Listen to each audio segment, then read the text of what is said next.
الرحمن الرحيم. أعزائي المشاهدين، النهارده معانا خبر عن تشكيل فريق نادي دجلة الرياضي.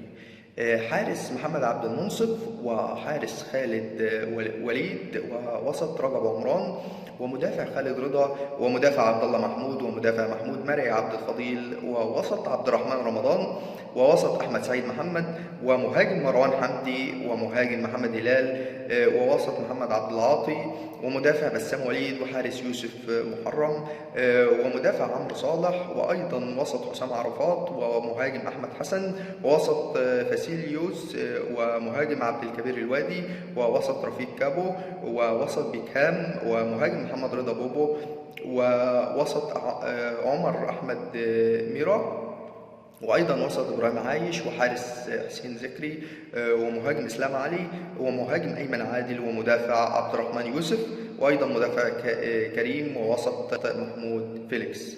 بشكركم اعزائي المشاهدين، وبتمنى دايما ان انتم تتابعونا باستمرار، وتشتركوا في قناتكم المفضله على اليوتيوب كرة لوكر، وتفعلوا زر الجرس عشان يوصلكم منا كل جديد وحصري عن اخبار الكرة العالميه والمحليه. شكرا لكم.